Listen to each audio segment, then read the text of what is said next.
రాస్తారు. రేపు వెళ్ళి నాని పేరు చెప్పండి రాస్తారు. నేను మనవి చేస్తున్నా, మేము సిద్ధంగా ఉన్నాం.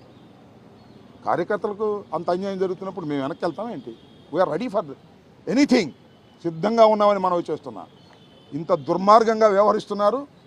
రోజు వస్తాం జైలు దగ్గరికి, రోజు మా కార్యకర్తలను అరెస్ట్ చేసిన అందరిని పలకరిస్తాం, వారితో మాట్లాడతాం, రాటు తేలుతాం.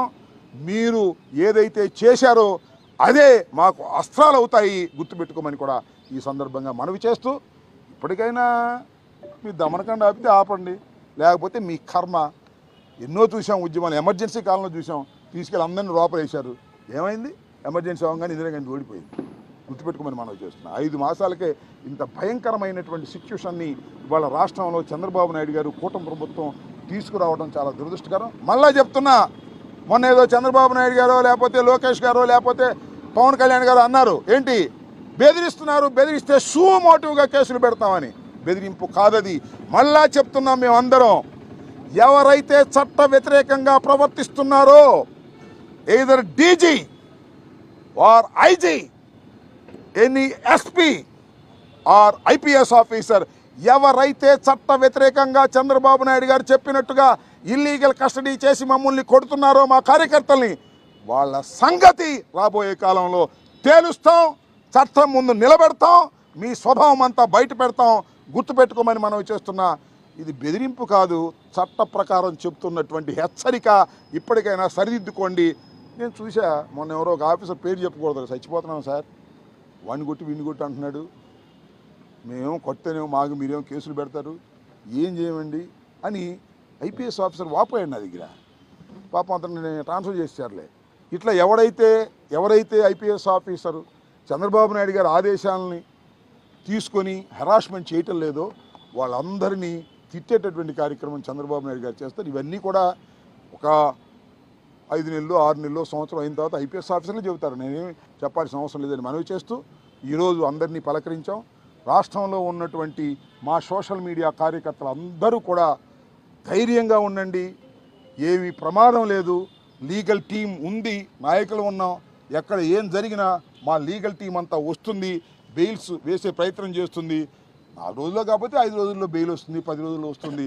ఉండడానికి సిద్ధపడిన తర్వాత అసలు భయం ఏంటయ్యా? కొడతారంటే భయం, అంతేగా.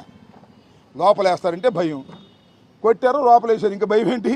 రెడీ, సింపుల్ అనేది కూడా గుర్తుపెట్టుకోమని మనవి చేస్తూ, మరి ఈరోజు మేమందరిని పలకరించడం, మేమందరం రావటం, పలకరించడం, ఇంకా కూడా ఇదే పరిస్థితి కొనసాగుతుందని కూడా మనవి చేస్తూ సెలవు తీసుకుంటాం.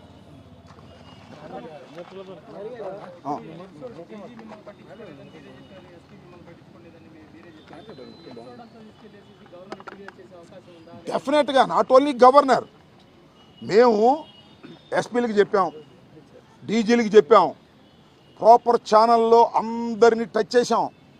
టచ్ చేసిన తర్వాత వెయిట్ చేస్తున్నాం, రీజనబుల్ టైం ఇస్తాం, న్యాయస్థానాలకు వెళ్తాం, హ్యూమన్ రైట్స్కి వెళ్తాం. ఏందని నాకు అర్థం కాల.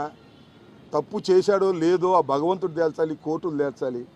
తీసుకెళ్ళి కొడతారండి, ఒక ఆడ కూతుర్ని కొడతారండి, చేతులు పగిలిపోయేదాకా కొట్టి. ఇది మంచి ప్రభుత్వం అంట, కొట్టుడు ప్రభుత్వం, మంచి ప్రభుత్వం అని ఆయన చెప్పుకుంటున్నారు. ఏం ఇది మంచి ప్రభుత్వం?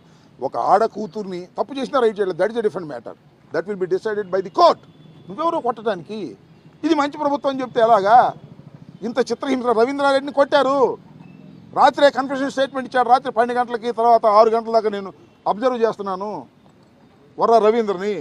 అతన్ని కొట్టారు, అతను దుర్మార్గుడు, రాక్షసుడు ఏదేదో చెప్తున్నారు. అవన్నీ ఫేక్. సోషల్ మీడియాలో యాక్టివ్గా పెడతారు. సోషల్ మీడియాలో కొన్ని పొరపాట్లు ఏమైనా జరిగితే వాటి మీద మీరు యాక్షన్ తీసుకోండి, తప్పలేదు. మా మీద యాక్షన్ తీసుకున్నారు, వాళ్ళ మీద కూడా యాక్షన్ తీసుకోండి.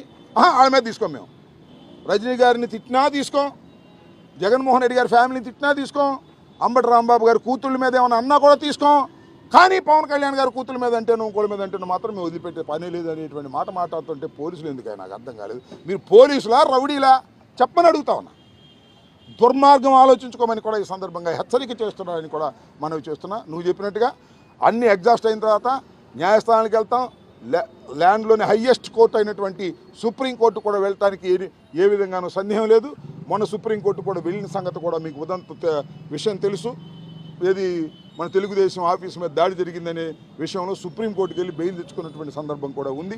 ఎక్కడ వెనుదిరిగే ప్రశ్న లేదు. జగన్మోహన్ రెడ్డి గారి నాయకత్వంలో ఎంత దూరమైనా వెళతామనేది కూడా ఈ సందర్భంగా చెప్పదలుచుకున్నాను.